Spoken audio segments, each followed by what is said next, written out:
तो फाइनली मैं एक और ब्रांड न्यू सीरीज़ लेके आ ही गया। और हाँ, ये जो सीरीज़ है ये थोड़ा अलग सा कॉन्सेप्ट पे बेस है, मतलब तुमको वो पुरानी किसी बेटी स्टोरी जैसी नहीं लगेगी। तो मैं उम्मीद करता हूँ कि तुम इसे इंजॉय करोगे। और हाँ, मैं स्टोरी के बारे में तुमको बिल्कुल भी कोई हिंट नहीं देने वाला, तुम बस देखो और इन्जॉय करो। तो कहानी की शुरुआत होती है और हम एक पर्सन को देखते हैं जो कि कहता है, हेक्टर चलो इस दुनिया को हम अपनी पावर दिखाते हैं। और इतना कहते ही उसका जो कॉर्प नाइट होता है ना, वो सीधे आगे बढ़ जाता है, जिसके सामने एक और कॉर्प होता है जो कि बहुत ज़्यादा खतरनाक लग रहा था और वो बहुत सारी उंगलियों से बना था। और उसके सामने जो उसका ओपोनेंट है वो कहता है, पॉइजन टंग फुल ब्लूम। और इतना सुनते ही उसका जो कॉर्प नाइट होता है उसकी उंगलियां किसी फूल की तरह खिल जाती हैं और उसके अंदर से एक लंबी सी जुबान निकल के उस पहले वाले पर्सन के कॉर्प नाइट के ऊपर हमला करती है। और देन हमें बताया जाता है मैजिशियंस जो कि कॉर्प्स यानी लाशों को अपने नाइट्स बना के फाइट करती हैं और इन्हें कहा जाता है नेक्रोमेंसर्स। इनकी ये लड़ाई जितनी ज़्यादा ब्रूटल होती है उसे उतना ही सुंदर माना जाता है और ये लड़ाई इस एरा का सबसे ज़्यादा ग्रेट स्पोर्ट्स भी है। और हम देखते हैं ये जो लड़ाई है उसको देखने के लिए लोग पागल हुए जा रहे थे, हज़ारों में लोग बस इसी लड़ाई को देखने आए थे।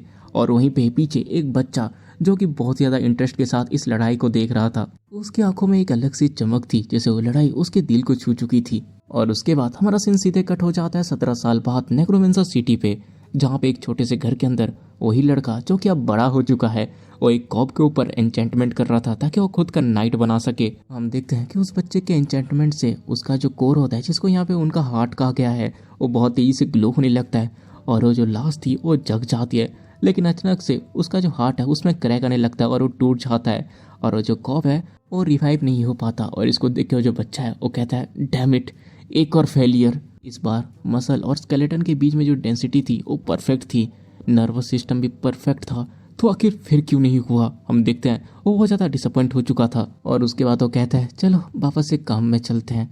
जहाँ पे हम देखते हैं वो एक टॉयलेट साफ कर रहा था और इसी समय पता चलता है कि इसका जो फाइनेंशियल कंडीशन है वो बहुत ही ज़्यादा खराब है। तभी एक बंदा कहता है, यूसुई तुमने यहाँ पे एक स्पॉट मिस कर दिया है, आके साफ करो। और यहीं पे हमें पता चलता है कि इसका नाम है यूसुई, जो कि कहता है ठीक है। और ये सुनते ही वो बंदा कहता है, तुम्हारा ठीक है कुछ ज़्यादा ही कैजुअल नहीं है। और उसके बाद हम देखते हैं कि जो यूजुई है वो आगे बढ़ रहा था, जहाँ पे बहुत सारे पोस्टर्स लगे होते हैं और उसमें लिखा होता है, रिकॉर्ड तोड़ प्राइज मनी, इस साल वॉर ऑफ कॉप्स के विनर कौन बनेगा। हर साल नेक्रोमेंसर बनने वालों की संख्या तेजी से बढ़ रही है, तुम भी बन सकते हो एक नेक्रोमेंसर। स्पेशल कोचिंग तुम लोगों के लिए अवेलेबल है, जल्दी से आके इसमें ज्वाइन करो। और उसके बाद हम उन्हीं में से एक कोचिंग सेंटर को देखते हैं जहाँ पे बच्चों को एक पर्सन नेक्रोमेंसी के बारे में पढ़ा रहा होता है और इसी चीज को जो यूसुई है वो बाहर से साफ करते हुए ध्यान से सुन रहा था। लेकिन हमेशा कोई ना कोई बीच में आके उसको कहता है, यूसी ये करो, यूसुई वो करो, यूसी उसे जाके लाओ, यूसी इसे लेके आओ। लेकिन इतना ज्यादा स्ट्रगल होने के बाद भी जो यूसुई है वो हर छोटी से छोटी डिटेल नेक्रोमेंसी के बारे में नोट करता था। और इसी तरह से जो यूसुई है वो अपने नोट्स को पढ़ते हुए जा ही रहा होता है कि तभी उसको कोई बुलाता है और जैसे ही यूसुई पीछे पलटता है तभी उसके फेस पे कोई हमला करता है। हम देखते हैं वहाँ पे एक लड़की थी जो कि अपने कॉप से उसके ऊपर हमला करवाती है और कहती है, क्या मैंने तुम्हें प्यार से नहीं कहा था कि तुम इस सिटी को छोड़ के चले जाओ। और उसके बाद बहुत ही ज्यादा घिन भरी नजरों से देखते हुए कहती है, साले कमीने कचरे कहीं के। और तभी उसके पीछे से एक और बंदा आता है जो कि उस लड़की से पूछता है, क्या ये वही है वो कचरा। और वो लड़की कहती है, हाँ, कचरे के ढेर पे पैदा हुआ, कचरे के ढेर में पला बढ़ा, कचरा खा के ही जिंदा रहा, साला घटिया कचरा कहीं का। और ये सुन के वो जो पर्सन है वो कहता है, आखिरकार कोई कचरे में कैसे जिंदा रह सकता है। और वो लड़की जो होती है वो कहती है, उसका बाप भी ऐसा ही था, शायद उसी के ही गुण आए हैं इसके अंदर। ये सच में एक अजीब नमूना है, ये कोई इंसान नहीं बल्कि पूरा का पूरा एक कचरा है। इसको देख के ही मुझे बहुत ज्यादा डिस्कस्टिंग फील हो रहा है। मैं तो चाहती हूँ कि ये गायब हो जाए। मुझे बिल्कुल भी समझ नहीं आ रहा कि इस तरह का कचरा इस सिटी में अभी तक क्या कर रहा है। और ये सुन के जो यूसुई होता है बहुत ज्यादा गुस्सा होकर कहता है, फक, मैं कोई कचरा नहीं हूँ, फर्क नहीं पड़ता मैं कहाँ पे पैदा हुआ या मैं कैसे पला बढ़ा, बस एक लौता पर्सन ही ये डिसाइड कर सकता है कि मैं क्या बनूंगा, और वो है मैं खुद। और ये सुनते हुए जो लड़की है वो अजीब से शक्ल बनाते हुए उसके पास जाते हुए कहती है, अच्छा तो तुम ये सोचती हो कि अगर तुम एक नेक्रोमेंसर बन गए तो हर कोई तुम्हें एक्सेप्ट कर लेगा। और उसके बाद तो वापस से यूसुई के ऊपर अपने कॉर्प नाइट से हमला करती है और कहती है, लेकिन तुम्हारे पास तो खुद का नाइट भी नहीं है, तुम सच में बहुत ही ज्यादा बड़ा बोलते हो एक ऐसे पर्सन होने के नाते जो कि 10 साल से एक कदम भी नहीं आगे बढ़ पाया। तो अपनी बकवास एक्चुअल में बंद कर लेनी चाहिए, साले घटिया स्मेली गार्बेज कहीं के।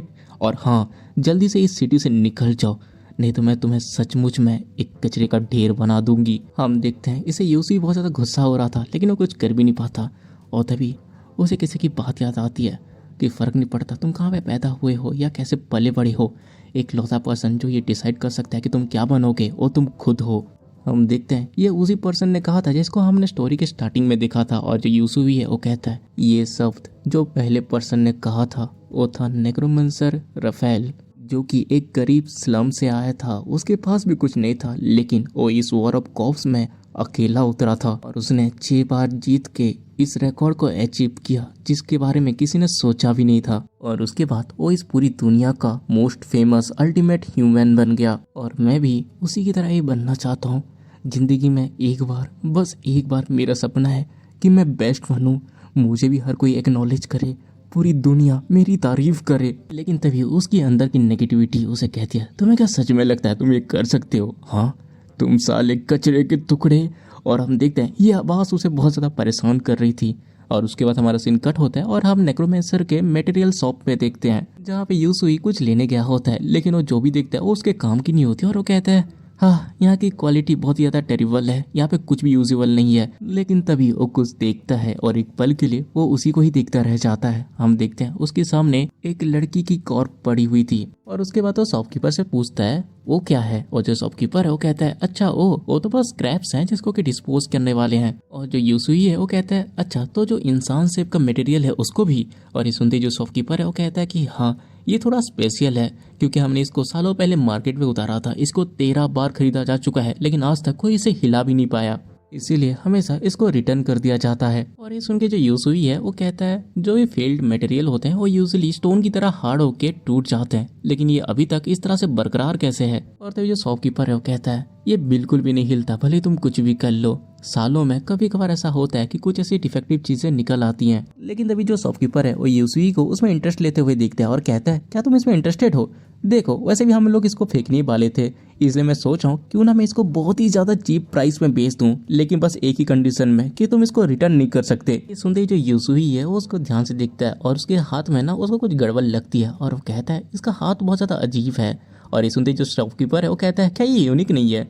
मैं तुमको सारे डिटेल्स तो नहीं बता सकता क्योंकि रेगुलेशंस के नाम की कोई चीज़ है, लेकिन मैंने सुना है कि वो अपने ज़माने में बहुत ज़्यादा फेमस मशीनरी थी, और ये भी कहा जाता है कि वो किसी भी चीज़ को अपने एक सिंगल पंच से तोड़ सकती है। लेकिन जो नाइट है वो बस एक टूल है जिसके पास अपना ना तो ईगो होता है ना तो सोच होती है, तो किसे फर्क पड़ता है कि वो पहले क्या थी। और ये सुनते ही जो यूसुई है वो थोड़ी देर तक सोचता है, फिर उसे देखता है और शॉपकीपर से कहता है कि नहीं मुझे इसकी ज़रूरत नहीं है, ये एक डिफेक्टिव प्रोडक्ट है जो कि 13 बार फेल हो चुका है, तो ये बहुत ज़्यादा रिस्क होगा। और ये सुनते ही जो शॉपकीपर वो कहता है कि हाँ मैं समझ सकता हूँ, ऑलराइट ठीक है फिर, वैसे भी एक कचरा हमेशा कचरा ही रहता है। और ये सुनते ही जो यूसुई है उसको अपने बारे में याद आता है। देन हमें कुछ टाइम के बाद का सीन दिखाया जाता है जहाँ पे जो यूसुई है वो उसको खरीद के घर लेके जा रहा था, और वो बताता है मैंने इसको खरीद लिया, मैंने अपने बचे हुए हर एक सिंगल पैसे तक इसमें लगा डाला, अब मेरे पास कल के खाने के लिए भी पैसे नहीं हैं, तो अगले हफ्ते का रेंट वो तो भूल ही जाओ। मैंने सोचा था कि ये अंत होगा, मुझे लगा कि जो सक्सेस का चांस है वो एग्जिस्ट नहीं करता,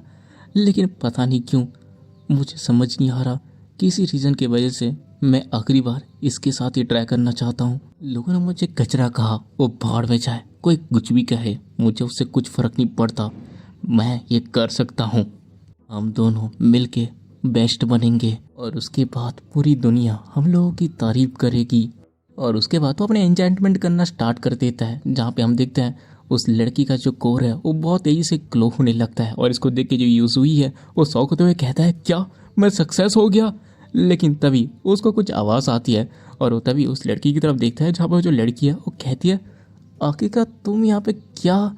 और इसे देख के जो यूसुई है उसकी फट जाती है और वो बहुत तेज़ी से चिल्लाता है, और इसको देख के वो लड़की चिल्लाती है, फिर उसे देख के फिर यूसुई और चिल्लाता है, और उसको देख के वो लड़की फिर चिल्लाती है, यूसुई फिर उसको देख के चिल्लाता है, और ऐसे एक दूसरे के ऊपर ये चिल्ला ही रहे होते हैं कि तभी जो यूसुई है वो अपना चाकू या मचट जो भी उसे कहता है उसको उस लड़की के सामने पॉइंट करते हुए कहता है आखिरकार एक और बात कैसे कर सकती है। लेकिन वो जो लड़की है वो जैसे अपनी तरफ उस चाकू को देखती है वो बहुत ज़्यादा गुस्सा हो जाती है और एक पंच रेडी करके सीधे यूसुई को मारती है, और यूसुई को समझ भी नहीं पाता। और तभी हमें बाहर का सीन दिखाया जाता है जहाँ पे उसका पावर इतना ज़्यादा था कि उसका अटैक उसके घर को फाड़ते हुए बाहर निकल जाता है।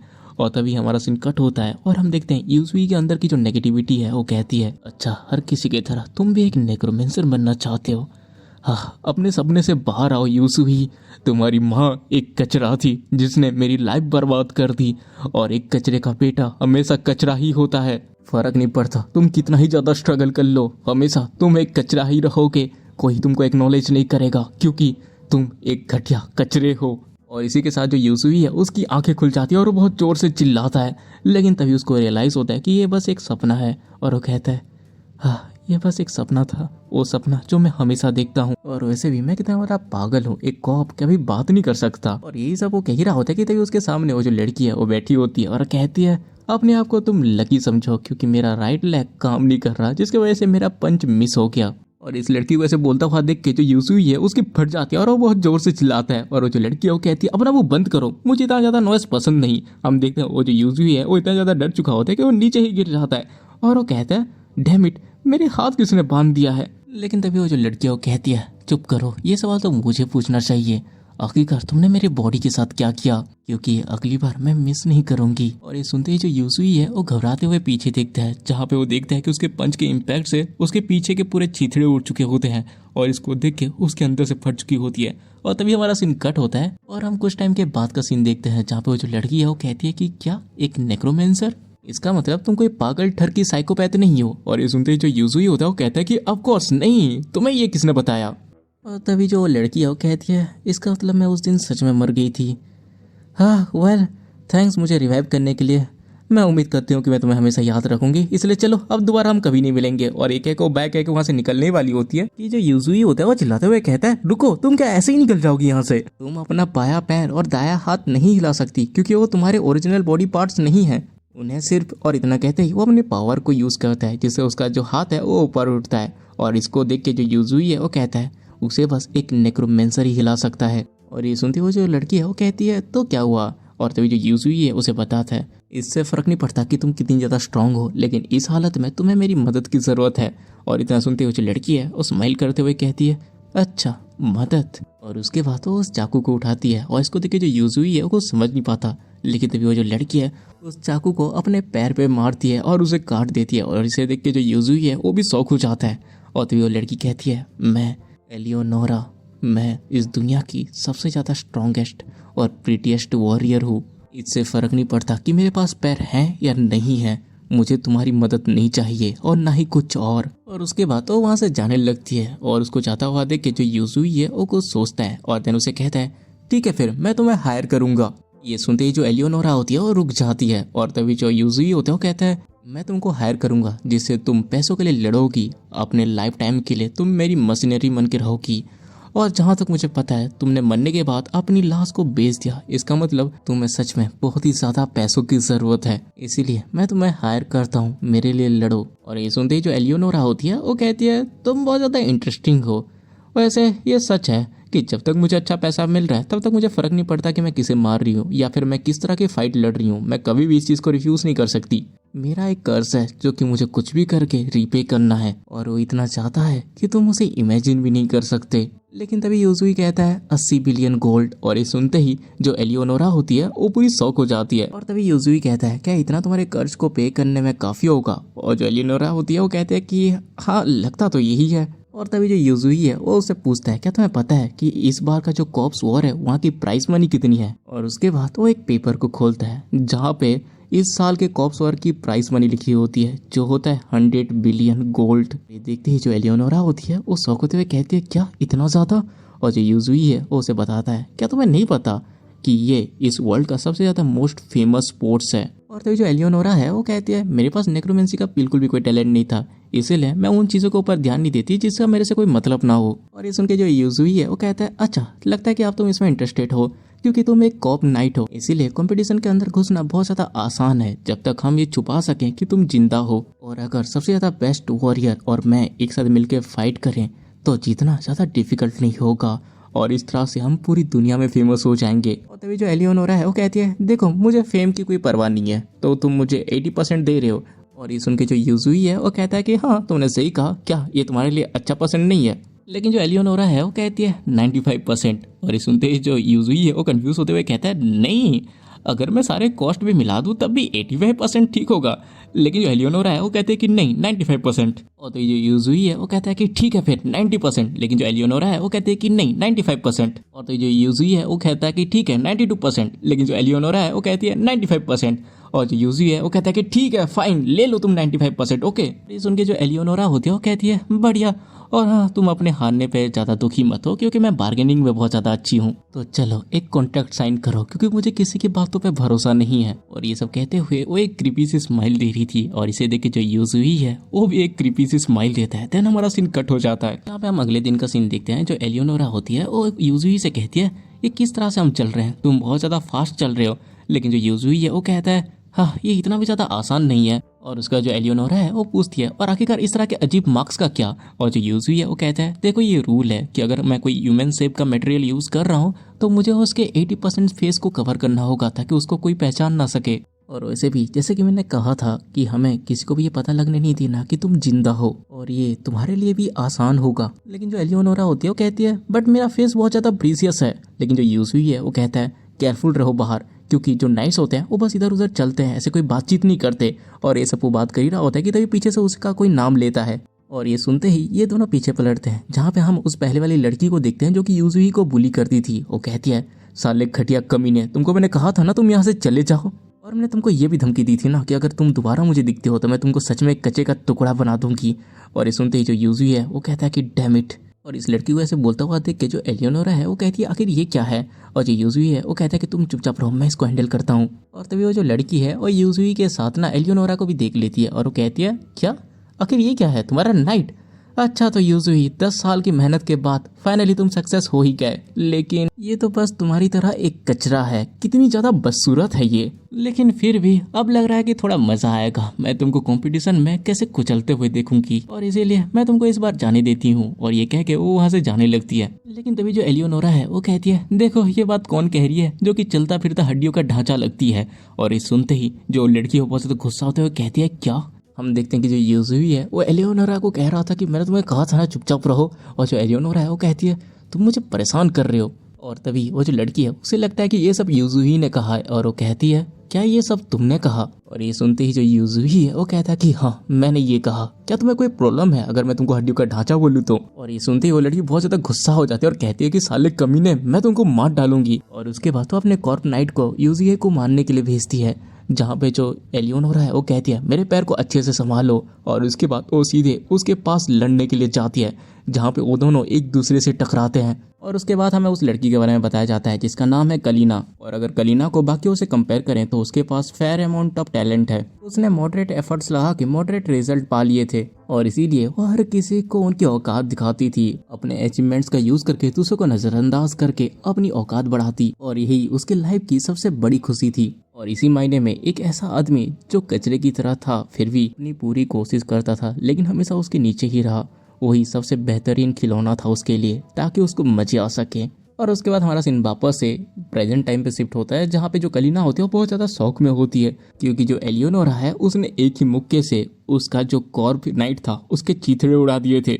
और तभी कलीना के पीछे वाले हम बंदे को देखते हैं जो कि कलीना से कहता है क्या बस एक हीट में, उसने तो उसका एक टुकड़ा भी नहीं छोड़ा। लेकिन जो कलीना है वो तो बहुत ही ज़्यादा शौक में होती है, वो कहती है कि नहीं ऐसा कैसे कि मैं इस तरह के एक बंदे से। तभी उसके पास यूजुई आता है और कहता है क्या तुम्हें कोई प्रॉब्लम है क्या। और ये सुन के जो कलीना है वो बहुत ज़्यादा गुस्सा होती है लेकिन तभी वो एलियोनोरा की तरफ देखती है और उसे देखते ही वो चुप हो जाती है। वो अंदर से पूरा डर चुकी थी। और इसे देख के जो यूजुई है वो तो बहुत ज़्यादा डेविल जैसी स्माइल दे रहा था। और उसके बाद हमारा सीन कट होता है और हम कुछ टाइम के बाद का सीन देखते हैं जहाँ पे जो यूजुई है वो एलियोनोरा से कह रहा था हम लोग लकी थे लेकिन ये बहुत ज़्यादा डेंजरस था। हम देखते हैं कि जो यूजुई है वो बहुत ज़्यादा गुस्से में होता है और वो कहता है कंपटीशन के बाहर किसको भी लड़ने के लिए मना किया गया है, क्या होता अगर लोगों को तुम्हारी आइडेंटिटी के बारे में पता चल जाती तो। और ये सुनते ही जो एलियोनोरा होती है वो कहती है तो क्या हुआ, क्या तुम यहाँ पे मुझे ऑर्डर दे रहे हो। लेकिन जो यूजुई है वो थोड़ा सोच के कहता है कि नहीं ये बस एक रिक्वेस्ट है, तुम भले ही लड़ने में बहुत ज्यादा बेस्ट हो सकती हो लेकिन जब कॉफ फाइट की बात आती है तब इसमें मेरा मुकाबला कोई नहीं कर सकता। और क्या तुमने नहीं कहा था कि तुम्हें भी कर्ज है जिसको कि तुम्हें रिपे करना है, तो तुम ही बताओ क्या ये चीज सही नहीं है कि हम इन फालतू के रिस्क से बचे रहें। और ये सुनते ही वो कहती है ठीक है मैं समझ गई, मैं अपनी पूरी कोशिश करूंगी, तो बताओ अब हमें अगला क्या करना है। और तभी जो यूजुई है वो कहता है कि चलो अब हमें एक प्लेयर के तौर पे रजिस्टर करना होगा। वो लोग तुम्हारी छोटी मोटी टेस्ट लेंगे और ये तुम कर पाओगी, राइट। और तभी हमारा सीन कट होता है और हम बापूजी के 3 बंदर को देखते हैं जो कि एलियोनोरा और अपने यूजुही क्या लाइक वो थोड़ा बहुत टेस्ट ले रहे थे, जहाँ पे एलियोनोरा ना ठीक से चल भी नहीं पा रही होती। तभी बापू के 3 बंदरों में से एक बंदर कहता है तुम कम से कम भाग तो सकती हो ना। और ये सुनते ही ये दोनों अपनी पूरी जी जान लगा देते हैं एलियोनोरा को भगाने में, लेकिन वो बंदी इतनी लड़खड़ा रही है कि एक बार तो गिरते गिरते बची थी। और इसे देख के ये जो 3 बंदर होते हैं वो खुद सदमे में होते हैं कि साला ये लोग चल नहीं पा रहे, लड़ेंगे क्या खाक। लेकिन तभी बीच वाला बंदर कहता है वेल ये थोड़े अजीब हैं लेकिन क्या हम काम चला सकते हैं। और जो दूसरा बंदर होता है वो कहता है कि हाँ ऐसा लग रहा है कि इनको बेसिक्स आती है। और जो तीसरा है वो कहता है देखो हमें वैसे ही प्लेयर बनने की जरूरत है तो भर दो इसको। और उसके बाद ये लोग यूजुही को पास कर लेते हैं। मतलब मुझे समझ नहीं आ रहा कि ये लोगों ने कौन से भांग के नशे कर रखे थे जो इसको पास करवा दिया। सामने देख के बोल सकते हैं भाई ये लोग नहीं लड़ सकते, छोड़ो हमें क्या, हमें तो स्टोरी से मतलब है। उसके बाद हम यूजुही को देखते हैं जिसको कि खुद का अपना बैच और अपने यूनिफॉर्म मिल जाती है और अपने आप को आईने में देख के बहुत ज़्यादा खुश हो रहा होता है। और तभी जो एलियोनोरा है वो कहती है ऐसा लग रहा है कि तुम बहुत ही ज़्यादा एक्साइटेड हो। और जो यूजुही है वो कहता है कि ऑफ कोर्स मुझे 17 साल लग गए इस यूनिफॉर्म को पहनने में। लेकिन जो एलियोनोरा है वो कहती है हाँ तुम्हारी बातों को सुन के तो मेरी आंखों पे आंसू आ गए, लेकिन वो सब छोड़ो, तुम मुझे आखिरकार ये चलने वाली प्रॉब्लम कब सुधार के दोगे, क्योंकि अगर तुम मुझे इसी तरह से ही चलाते रहे तो मुझे फिर से अपने पैर को काट के खुद से ही लड़ना होगा। लेकिन जो यूजुही है वो कहता है कि नहीं तुम ऐसा नहीं कर सकते, क्योंकि जो कॉर्प नाइट है वो ह्यूमंस लिमिट से बहुत ज्यादा परे है और वैसे भी एक पैर के साथ हम नहीं जीत सकते। लेकिन जो एलियोनोरा होती है वो गुस्से से चिल्ला के कहती है तो फिर ठीक से करो ना, तुम ठीक से क्यों नहीं कर रहे। लेकिन जो यूजुही है वो भी चिल्ला के कहता है ये मेरी खुद की बॉडी नहीं है जो मैं इसको परफेक्टली कर सकता हूँ, आखिर तुम मेरे साथ तालमेल क्यों नहीं बैठाती। लेकिन जो एलियोनोरा होती है वो भी गुस्से से चिल्ला के कहती है आखिरकार मैं क्यों तालमेल बैठा हूँ, ये तो तुम भी कर सकते हो ना, मैं एलियोना। और इतना वो कह ही रही थी कि तभी वहाँ पे अनाउंसमेंट होता है कि ओपनिंग सेरेमनी बहुत ही जल्दी स्टार्ट होने वाली है, इसलिए सारे प्लेयर्स जल्दी से एरेना के अंदर आ जाओ। और ये सुनने के बाद जो यूजुही है वो एलियोनोरा को कहता है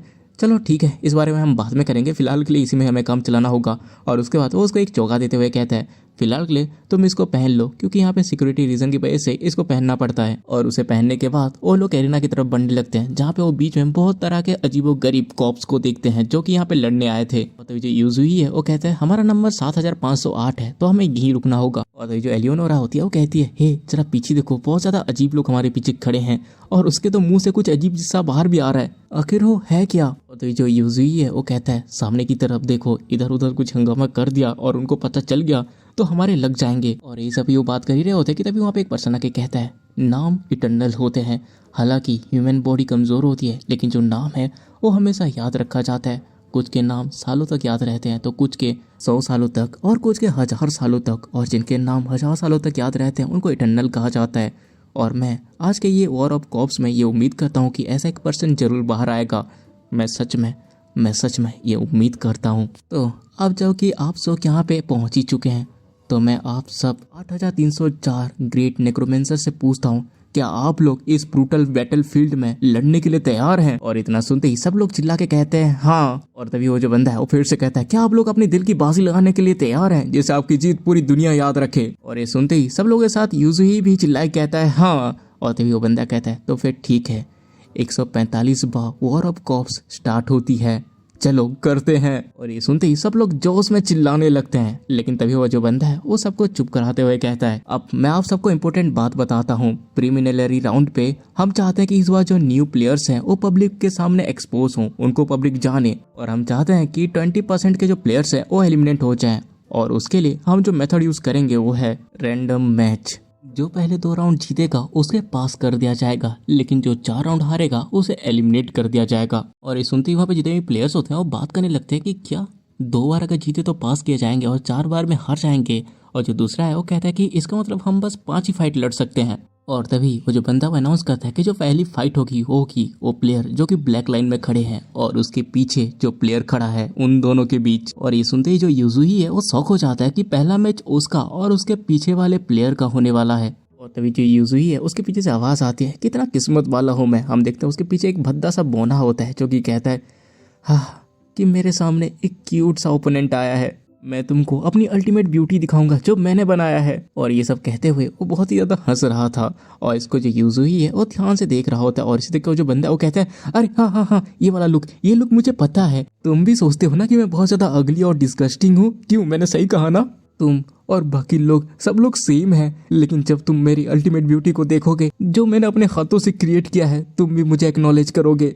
लेकिन जो यूजुई है वो कहता है कि नहीं, मैं फिलहाल के लिए तुम्हारे नाइट की तरफ देख रहा हूँ, तुमने इसको बहुत अच्छे से बनाया है। भले ही इसका जो सर है वो बहुत ज़्यादा बड़ा है, लेकिन इसके चारों तरफ की जो स्केलेटन और मसल्स हैं उसने इसको अच्छे से संभाला हुआ है। और अगर मैं इसके माउथ एरिया पे देखूं तो तुमने वहाँ के मसल फाइबर को बहुत ज़्यादा थिक रखा है, लेकिन फिर भी जीतूंगा तो मैं ही। और ये कहते हुए वो उसकी तरफ अपना हाथ मिलाने के लिए हाथ बढ़ाता है और कहता है चलो अच्छी मैच लड़ते हैं। और इसे देख के वो जो बंदा है वो बहुत ज़्यादा शौक हो जाता है, लेकिन वो उससे हाथ मिला देता है। देन हमारा सीन कट होता है और हम कुछ टाइम के बाद का सीन देखते हैं जहाँ पे वो जो बंदा है वो अपने घर पे होता है और अपने हाथ की तरफ देख के बोल रहा था, ये पहली बार है जब किसी ने खुद से मुझे हैंडशेक करने के लिए अपना हाथ ऑफर किया। ऐसा लग रहा था कि उसे मेरे फेस से कोई फर्क नहीं पड़ता।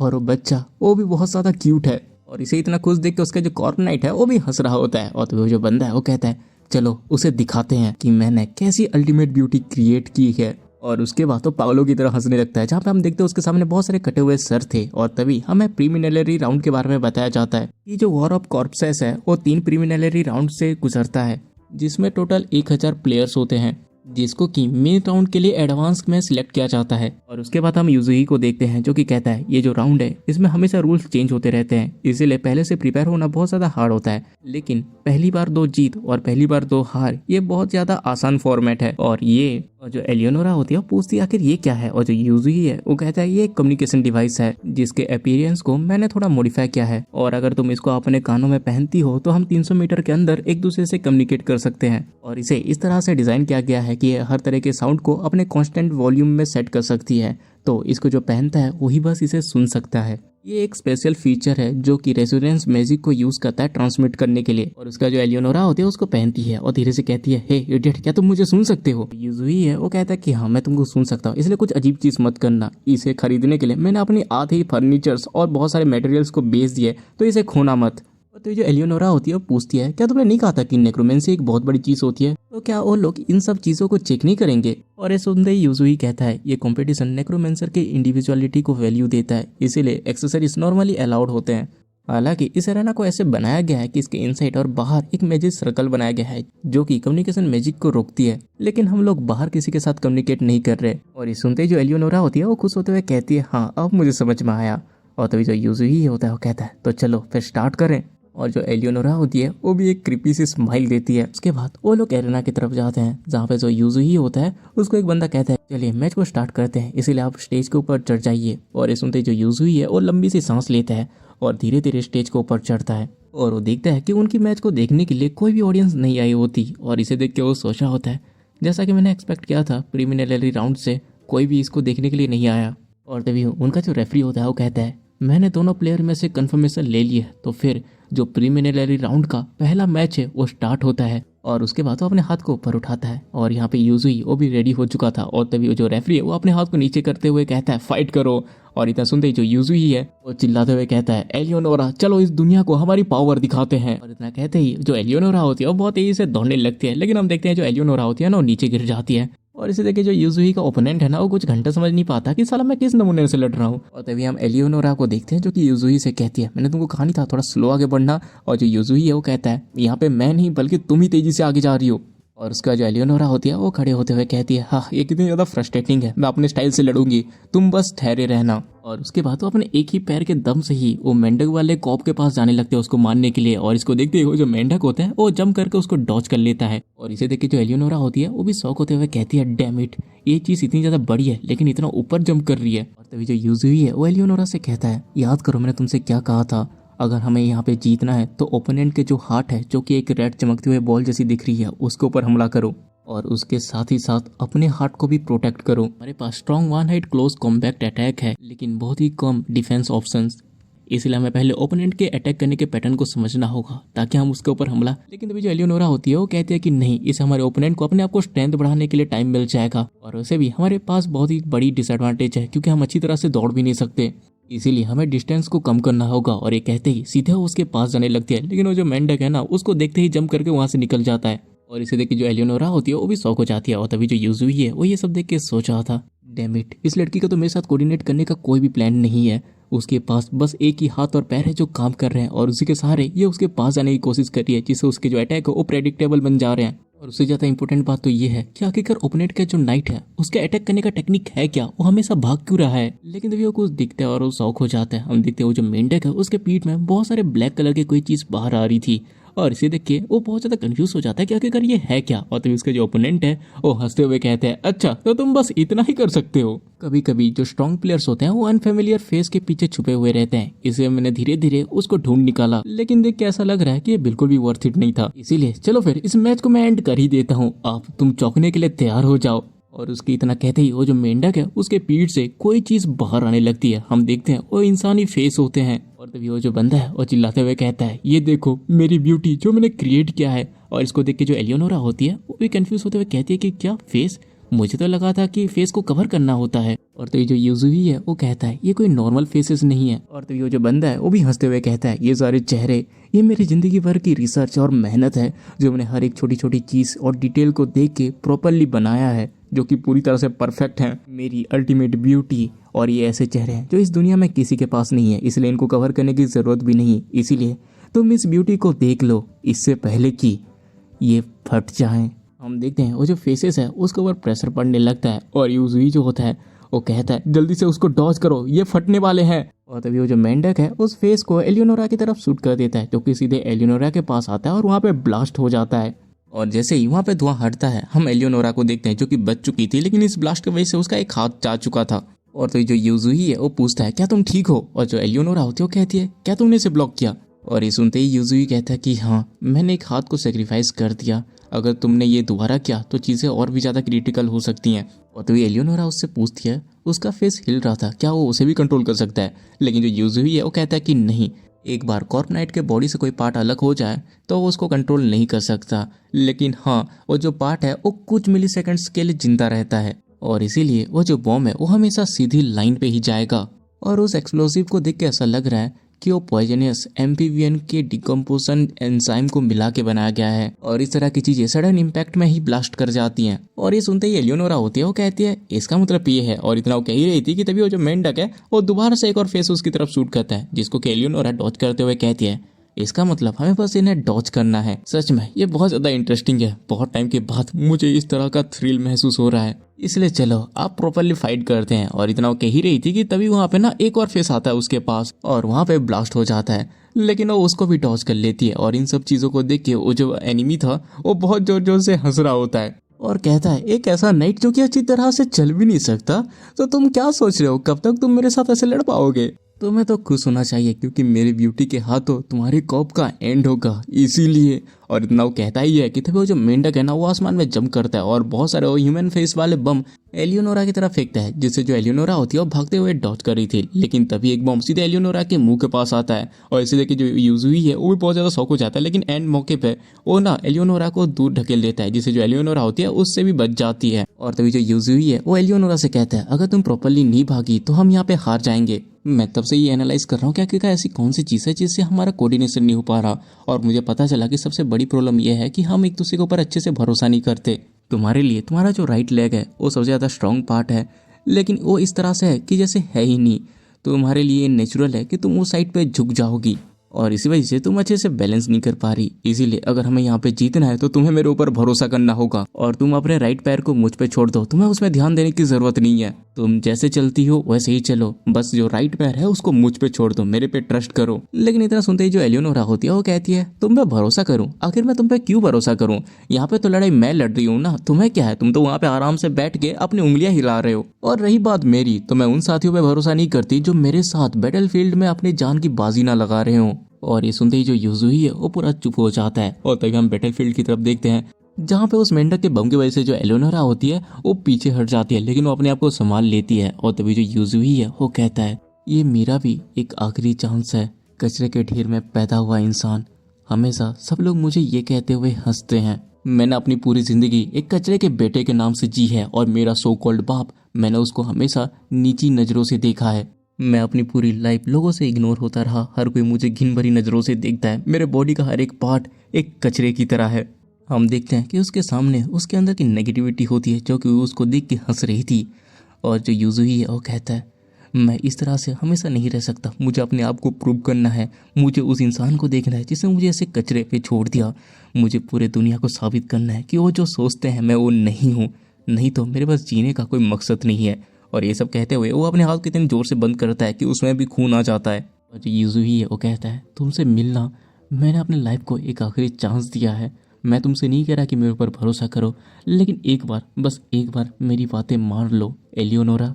लेकिन जो एलियोनोरा होती है ना कुछ भी नहीं कहती, बट तभी हम देखते हैं कि वो जो मेंढक है वो एक और फेस एलियोनोरा की तरफ फेंकता है और इसे एलियोनोरा डॉज कर लेती है। और इस बार पहली बार वो यूजी के बाद तो मैं भरोसा करती है और अपना वो जो पैर है उसको जमीन में रखती है, लेकिन वो गिरती नहीं है और उसके बाद वो धीरे धीरे भागने लगती है। और इसे देख के जो यूजुई है वो बहुत ज़्यादा खुश हो जाता है और कहता है कि तुम अभी भाग रही हो, मतलब तुमने मेरे ऊपर ट्रस्ट किया। लेकिन जो एलियोनोरा है वो कहती है देखो बेवकूफ़, तुम कुछ गलत मत समझना, मुझे तुम्हारे पास से कुछ घंटा फर्क नहीं पड़ता, भले ही ये सच हो या गलत, लेकिन तुमने मेरी 2 बार जान बचाई है, तो तुम ये समझ लो कि मैं एक तरह से बेट लगा रहा हूँ, क्योंकि तुम फ्यूचर में भी मेरी इस तरह से जान बचाओगे। और हाँ, एक और चीज़, अभी भी ये परफेक्ट नहीं है। लेकिन जो यूजुई है वो कहता है देखो रीज़न कुछ भी हो उससे फ़र्क नहीं पड़ता, लेकिन अगर हम इस तरह से दौड़ते रहे तो अभी डॉज करना और भी ज़्यादा आसान हो जाएगा। और मैं ये भी देख सकता हूँ कि उसके पास अभी आधे से भी कम एक्सप्लोजिव बचे हैं, और एक बार अगर वो सारे बम खत्म हो गए तो उसके बाद तो एक बड़े मेंढक से ज़्यादा कुछ भी नहीं।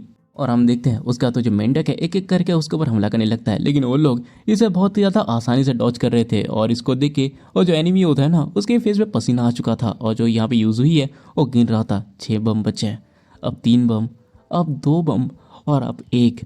और तभी जो एलियोनोरा होती है वो कहती है क्या सारे बम खत्म हो गए, अब मेरी बारी। और ऐसा करके वो उस मेंढक के पास ना पंच मारने के लिए जाती है, लेकिन तभी वो जो मेंढक है वो उसको डॉज कर लेता है। और इसे देख के जो एलियोनोरा होती है वो रुक जाती है और कहती है इस बार पहले से अलग है।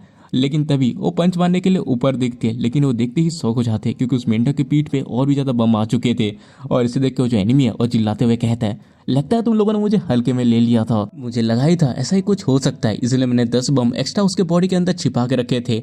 और अब क्योंकि तुम मेरे निशाने में हो तो फिर स्टार्ट करते हैं। और उसको इतना कहते ही वो जो मेंढक है उसका पीठ सीधे एलियोनोरा की तरफ होता है, इसलिए सारे बम एक साथ एलियोनोरा की तरफ आने लगते हैं। और तभी जो यूजुई है वो कहता है एलियोनोरा ऊपर नहीं बल्कि नीचे। और ये सुनते ही जो एलियोनोरा होती है ना वो जमीन में बहुत जोर से पंच मारती है, और हम देखते हैं वहाँ पे एक बहुत बड़ा ब्लास्ट होता है। और इसे देख के वो जो बंदा है वो भी घबरा चुका था और वो कहता है कि क्या इतना बड़ा एक्सप्लोजन, लेकिन ये मेरा अटैक नहीं है।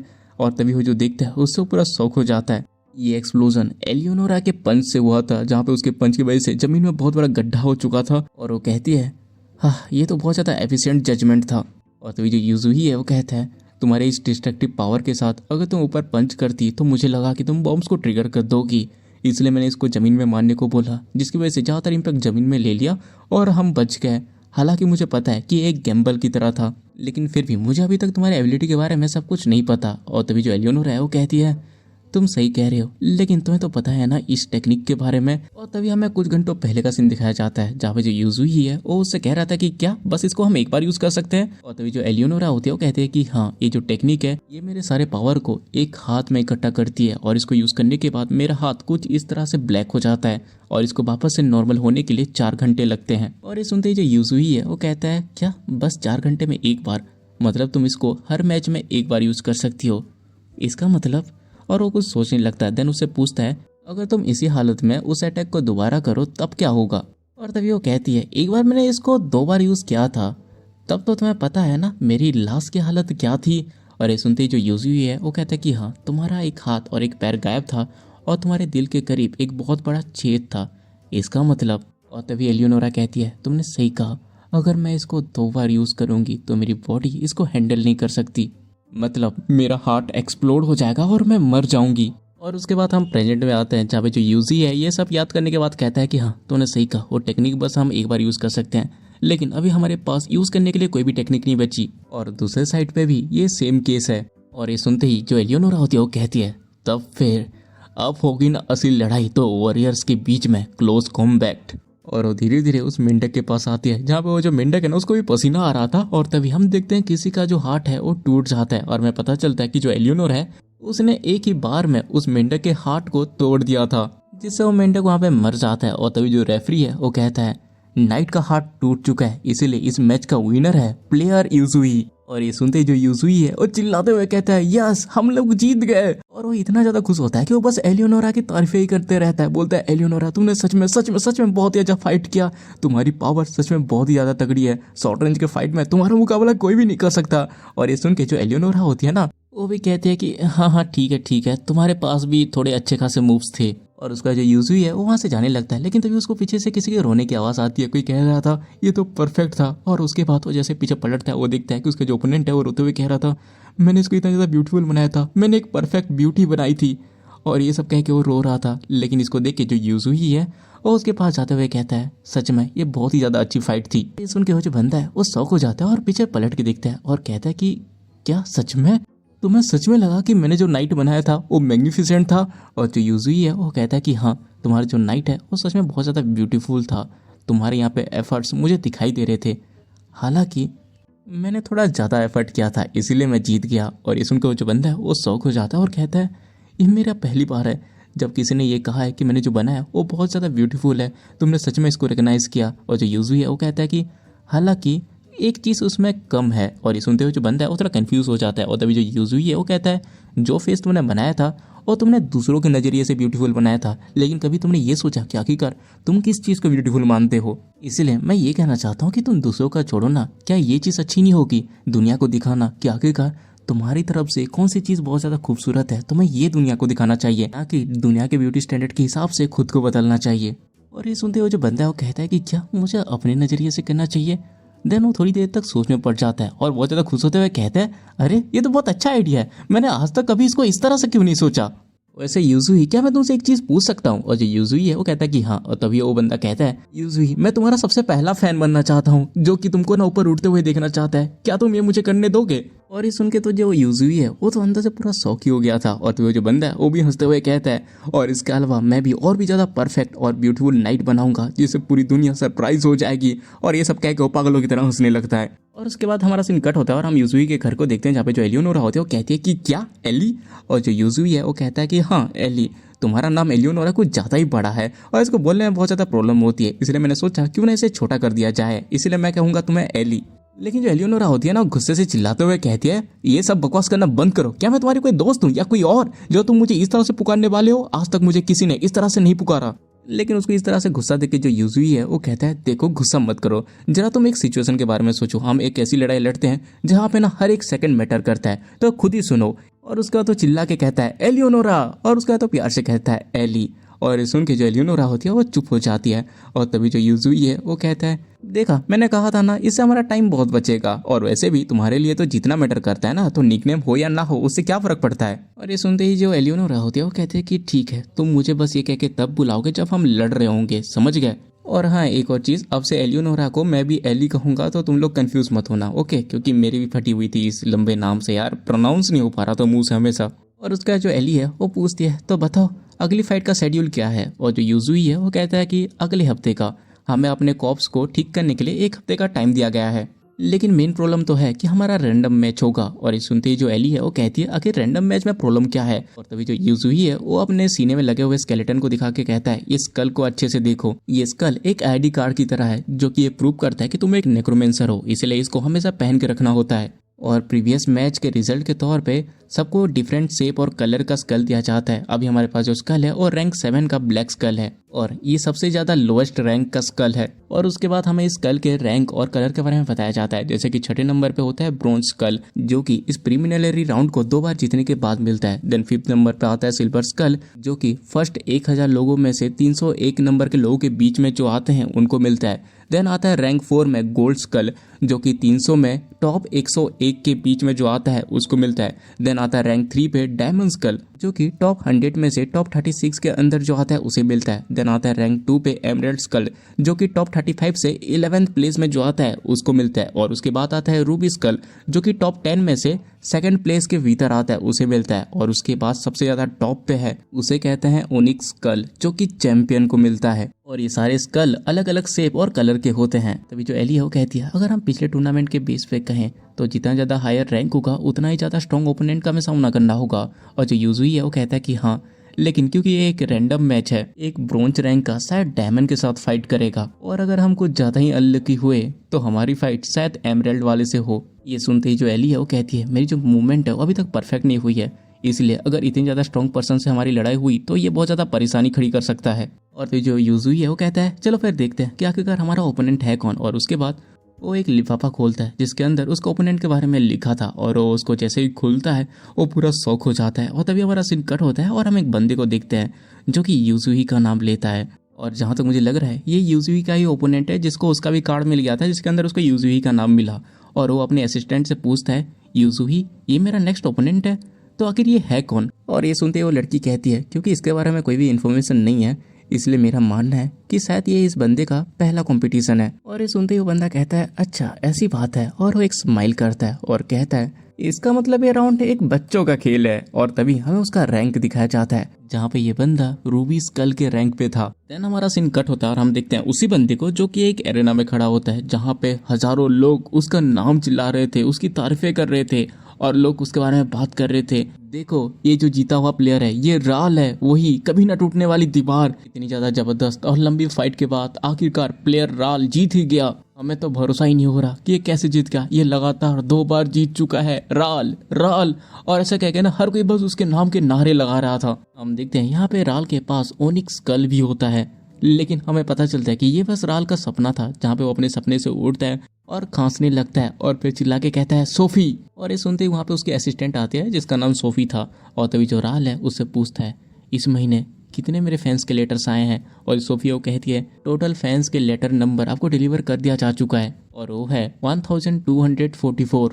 और ये सुनते ही राल कहता है क्या 1244? ये तो पिछले साल से 15% कम है। इसका मतलब क्या वो डाटा सही था कि अगर इस साल मैं फर्स्ट प्लेस में नहीं आ पाया तो ये 15% ड्रॉप खाएगा, जैसा कि मैंने एक्सपेक्ट किया था। नंबर्स झूठ नहीं बोलते। और जरा मुझे बताओ कि मीडिया और एनालिसिस क्या कह रही है, इस बार मेरे फर्स्ट प्लेस आने के चांसेस कितने हैं। और ये सुनते ही सोफी कहती है थोड़ा वेट करिए मैं कैलकुलेट करके बताती हूँ। और उसका तो कैलकुलेट करती है और कहती है इस बार आपके जीतने के चांसेस 2.736% है। और ये सुनते ही जो राल है वो गुस्से से टेबल में एक घुसा मारता है और कहता है सालों कमीने, उनको क्या लगता है कि मैं जीतने में कैपेबल नहीं हूँ। मैं उन साले कमीनों को दिखा दूंगा, मैं अपने आप को प्रूव करूंगा। राल कभी ना टूटने वाली दीवार अभी भी जीत सकता है। और उसके बाद तो सोफी से कहता है वैसे सोफी तुमने कहा था इस बार जो मेरा ओपोनेंट है उसका नाम यूसुई है। और जो सोफी वो कहती है हाँ क्योंकि ये उसका पहली बार है इसलिए उसके बारे में ज़्यादा डाटा नहीं है।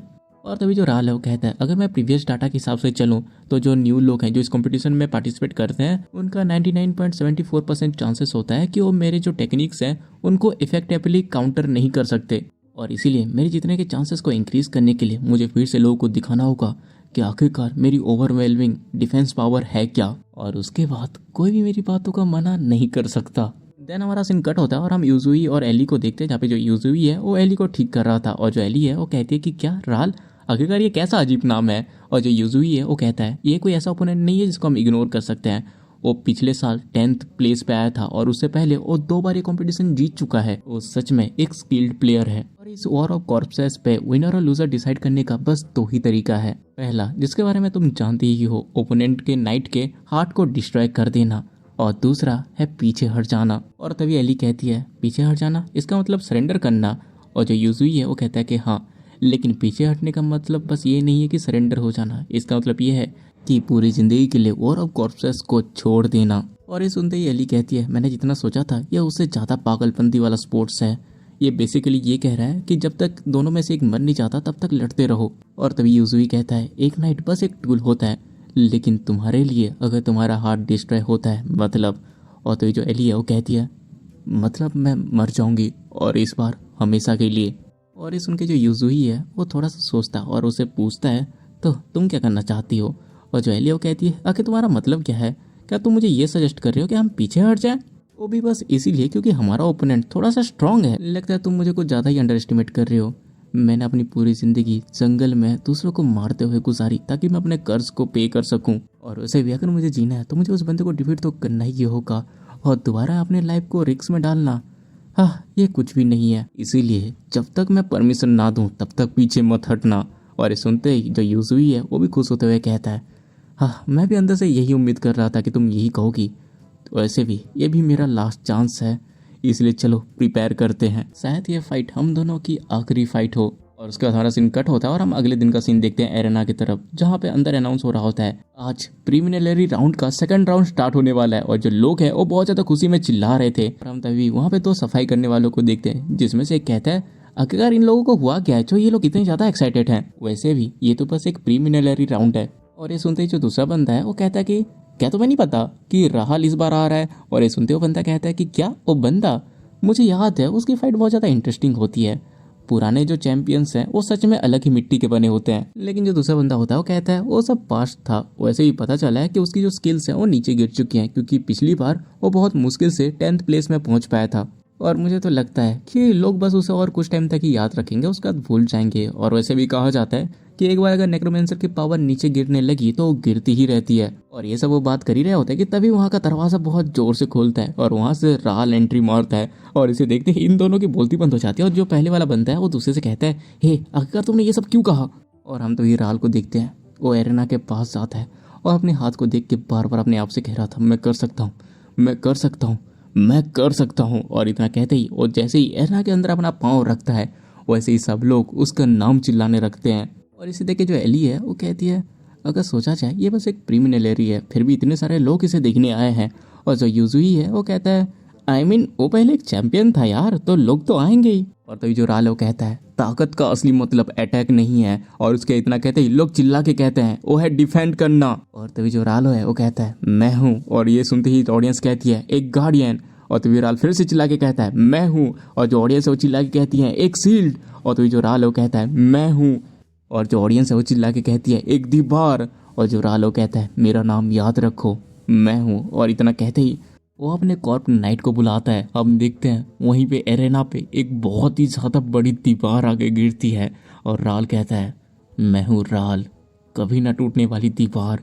और इसको देख के जो एली है वो कहती है कि क्या इतनी बड़ी दीवार। और तभी यूजुई उससे कहता है, ये बहुत सारे मटेरियल्स और लिविंग क्रिएचर का कॉम्बिनेशन है जो कि मिल के एक जीती जागती दीवार और एक शील्ड बनाती है। और आज तक इसकी जो बाहरी दीवार है उसको कभी भी फिजिकल, केमिकल और मैजिकल अटैक से डैमेज नहीं किया गया है। इनफैक्ट अगर कोई केयरलेसली इसके ऊपर अटैक करता है तो उसके जो अटैक वेपन है उल्टा वही डैमेज हो जाता है, जो कि सामने वाले ओपोनेंट को डिसएडवांटेज में डाल देता है। इसीलिए फर्क नहीं पड़ता कि तुम्हारा पंच कितना ज़्यादा स्ट्रांग है, तुम कभी भी उस दीवार को तोड़ नहीं पाओगी। और वैसे भी हमारे पास बस एक ही चांस है, इसलिए हमें कुछ भी करके उस दीवार के पीछे उसकी मेन बॉडी पे हमला करना होगा।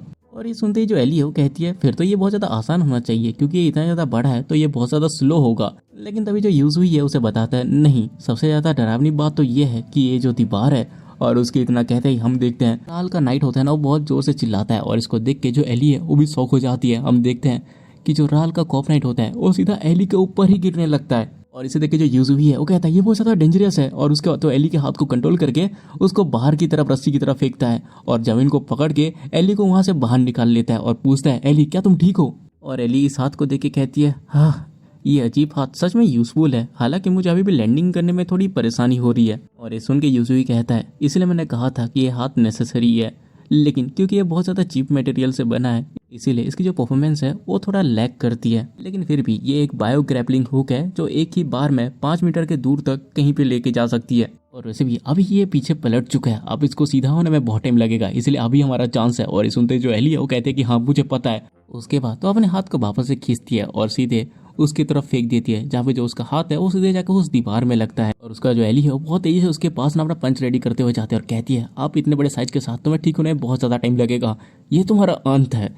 लेकिन तभी वो कुछ देख के शौक हो जाती है। हम देखते हैं कि वो जो कॉप नाइट होता है ना वो वापस से उठने लगता है, वो भी बहुत तेजी से। और इसको देखते ही जो यूजुई है वो कहता है, उसके ऊपर पंच मत मारना, आज तक कोई उसके डिफेंस को तोड़ नहीं सका है। और ये देखते ही जो एली है वो कहती है कि डैम इट। और उसके बाद वो उस कॉप नाइट के दीवार में जाके लगती है। और जो यूजुई है वो उसे देख के कह रहा था कि आखिरकार ये हो क्या रहा है, ये कैसे पॉसिबल है। हम देखते हैं कि वो जो कॉप नाइट होता है ना उसकी दीवार ना ऐसे हिस्से होने लगते हैं और वो ना मुड़ के ना सामने की तरफ आने लगता है उसके। और इसे देख के जो यूजुई है वो कहता है, आखिरकार ये इस तरह से मूव कैसे कर सकता है। क्योंकि एक कॉप नाइट को मूव करना ऐसा होता है जैसे कि बड़े नजाकत से हर एक नस को एहसास करके उनमें तालमेल बैठाना। अगर तुम एक मसल को टाइट करते हो तभी जाके एक चीज़ आगे बढ़ती है। अगर तुम इरेक्टर स्पाइन मसल को अच्छे से कंट्रोल नहीं करते तो उसकी जो ऊपर बॉडी की बैलेंस है वो चली जाती है। और ऐसे कॉम्प्लेक्स ऑपरेशन तब और भी ज़्यादा मुश्किल हो जाते हैं जब बॉडी पार्ट्स ज़्यादा डाइवर्सिफाई होते हैं और साइज भी ज़्यादा होती है। इसलिए ये माना जाता है कि एक बड़े नाइट को मूव करना अपने आप में ही बड़ा रिस्क होता है। लेकिन राल ना कि बस उस मैसिव नाइट को मूव कर पा रहा है बल्कि उसके पीसेस करके उनको तोड़ के इंडिविजुअली मूव कर पा रहा है। मैं पहली बार राल को इस तरह से अपना मूव करते हुए देख रहा हूँ। वो बिल्कुल तैयार होके आया है। हम तभी राल को देखते हैं जिसके नाक से खून निकलने लगता है और वो कहता है ओवरवेलमिंग पावर, जो सब एक्नॉलेज करते हैं। मैं वो तुमको दिखाऊंगा। और उसके बाद वो उंगलियों से कुछ इशारे करता है और कहता है क्रशिंग जोन। और इतना कहते ही उसका जो नाइट होता है वो बहुत तेजी से हिलने लगता है और वो जो एली है उसके चारों तरफ घेरा बनाने लगता है और वो उसको कवर करने लगता है। और जो यूज हुई है वो कहता है ये बनता वहाँ पे एक स्क्वायर बॉक्स बना के हमें अंदर ट्रैप करना चाहता है। अगर एक बार हम इसके अंदर फंस गए तो हम खत्म हो जाएंगे, इसीलिए तुम वहाँ से जंप करो, मैं उसको बाहर फेंकता हूँ। उसका जो यूज हुई है वो उसके दूसरे हाथ को कंट्रोल करके उसको बाहर फेंकने की कोशिश करता है, लेकिन वो जाके ना दीवार में ही टकरा जाता है। और जो एली है वो कहती है आखिरकार तुम कहाँ फेंक रहे हो। और जो यूज हुई है वो कहता है यहाँ बाहर से अंदर देखना बहुत ज़्यादा मुश्किल है, इसलिए मैं ठीक से कर नहीं पा रहा। लेकिन तो जो एली है वो कहती है ये दीवार बंद हो रही है, जल्दी से करो। और जो यूज हुई है वो कहता है डैम इट। और तभी हम देखते हैं कि वो जो दीवार है वो बंद होने ही वाला होता है कि जो यूज हुई है वो उसके हाथ को बाहर फेंक देता है, जिससे जो एली है उसके अंदर से बाहर आ जाती है और कहती है अगर हम दोबारा से उसको ओपनिंग के ऊपर टारगेट करें। लेकिन तभी वो जो उसका नाइट होता है वो वापस से ना हिलने लगता है और इसको देख के जो यूज हुई होता है वो कहता है कि इनक्रेडिबल, वो कम्प्लीटली पूरे एरिना के स्पेस को डोमिनेट कर रहा है। लेकिन फिर भी कहीं ना कहीं तो एक ओपनिंग जरूर होगी, इसलिए हम ट्राई करते रहेंगे। और ये सुनते जो एली है वो भी कहती है क्यों नहीं। और उसका हाथ ना फिर से उस हाथ को ना उस दीवार में फेंकते हैं और वहाँ पे फंसा के जो एली है वो उस दीवार के पास जाने लगती है ताकि उसको कोई ओपनिंग मिल जाए। लेकिन तभी वो जो दीवार है वो वापस उसको ट्रैप करने के लिए आती है और जो यूज हुई है वो कहता है कि नहीं हम दोबारा से ट्रैप हो जाएंगे। और जो एली होती है वो भी कहती है डैम इट। और इधर जो राल है वो हंसते हुए कहता है क्या तुम्हें सच में लगा कि तुम इस चीज से मेरे दीवार को तोड़ सकते हो। और हम देखते हैं कि जो एली है वो उस दीवार में बहुत तेजी से दौड़ रही थी और तभी जो यूज हुई है वो कहता है कि राइट में ओपनिंग है और उसका तो वहाँ पे हमला करते हैं लेकिन वो मिस हो जाता है। और तभी जो यूज हुई है वो पूछता है लेफ्ट के बारे में क्या ख्याल है, बट जो एली है वो कहती है कि नहीं वहाँ पे जगह नहीं है। ऐसे करके वो हर जगह में एक एक बार हमला करते हैं लेकिन हर जगह उनको बस फेलियर ही मिल रहा होता है। वो बहुत बार मल्टीपल ट्राई करते हैं हर एक कोने में, लेकिन बस फेलियर फेलियर फेलियर। और तभी एक और चीज़ हो जाती है कि उनका जो ग्रैपलिंग हुक है ना वो भी टूट जाता है। और इसको देख के जो यूज हुई होता है वो कहता है कि क्या ग्रैपलिंग हुक टूट गया, ऐसा लग रहा है कि हम लिमिट में पहुंच चुके हैं। सोचा होता है ये जो दीवार है ये सच में नहीं टूटने वाली, ये बहुत ज़्यादा ताकतवर है, लेकिन फिर भी ऐसा तो कोई रास्ता होगा जिससे हम इसको तोड़ सकें। एक मिनट, क्या तोड़ सकें। और उसके बाद तो एली से कहता है हमारा अप्रोच करने का ऑर्डर गलत था। और जो एली है वो कहती है कि क्या। और तभी जो यूज हुई है वो कहता है कि आज तक कोई इसमें सक्सेस इसलिए नहीं हो पाया क्योंकि कोई इस कंडीशन को इग्नोर मार के उसकी कमियां निकालने की कोशिश की ही नहीं। और ये सुनते ही जो एली है वो कुछ समझ नहीं पाती और वो कहती है आखिरकार कैसी कंडीशन। और तभी यूजुई कहता है क्या ये दीवार सच में अनब्रेकेबल है। और ये सुन के जो एली है वो कुछ कहती नहीं है। और तभी जो यूजुई है वो कहता है तो हमारे पास बस एक ही चांस है, तो तुम क्या सजेस्ट करती हो। आज तक कोई भी इस दीवार को तोड़ नहीं पाया, लेकिन मैंने एक बार सुना था बहुत बहुत टाइम पहले एक नाइट था जो कि फिजिकल अटैक पे स्पेशलाइज्ड था। उस मैच के एंड पे वो आखिरकार इस दीवार में क्रैक लाने में कामयाब हो गया था। ऑफकोर्स उसके बाद जितने लोगों ने भी उसके ऊपर अटैक किया वो बिना किसी डैमेज दिए ही फेल हो गए और सीधे उस दीवार पे हेड ऑन अटैक करना ये स्ट्रेटेजी आउट ऑफ क्वेश्चन हो गया। लेकिन अगर हम इस दुनिया का सबसे ज़्यादा स्ट्रॉन्गेस्ट अटैक उसके ऊपर डिलीवर करें जिससे वो नाइट सरप्राइज हो जाए तो शायद ये पॉसिबल है। तो क्या तुम्हारा पंच इस दुनिया का सबसे ज़्यादा स्ट्रॉन्गेस्ट पंच है जो कि इसको सरपास कर सके। और ये सुनते ही जो एली है वो रेडी हो जाती है और अपने पंच को रेडी करते हुए कहती है अगर ये इतना ही बेसिक है तो फिर मुझे अपनी जान की बाजी लगानी होगी और ये वर्थ इट भी है। और ये सुनते ही जो यूजुई है वो कहता है उसकी जो मेन बॉडी है वो 45 डिग्री के एंगल पे है, मैं वहाँ पे दूसरे हाथ का इस्तेमाल करके मार्क करूँगा, इसलिए मेक श्योर करना कि एक ही बार में हम उसे मार डालें। हम देखते हैं कि जो एली का हाथ है वो लाल होने लगता है और इसको देख के जो राल है वो कहता है अच्छा तो तुम फाइनली मुझसे हेड ऑन फाइट करोगे, क्या तुमने फाइनली गिव अप कर दिया। लेकिन मैं फिर भी तुम्हारी हिम्मत को दाद दूंगा, तो ठीक है चलो फिर करते हैं कंप्रेशन चैम्बर। और इतना कहते ही उसका वो जो कॉप नाइट होता है ना वो 2 हिस्सों में बदल जाता है और उसके बाद वो दो लंबी दीवार अपने एली के दोनों साइड करता है और वो दीवार धीरे धीरे पास आ रही होती है जो कि एली को कुचलने वाली थी। लेकिन जो एली है वो बिना रुके पूरी स्पीड से उसके पास बढ़ती है, जहाँ पे वो अपने पंच लेके सीधे उसके ऊपर मारने ही वाली होती है कि तभी हमारा सीन कट हो जाता है और हमें ना राल की एक पास्ट यादें दिखाई जाती है, जहाँ पे उसके पास 2 ओनिक्स स्कल था।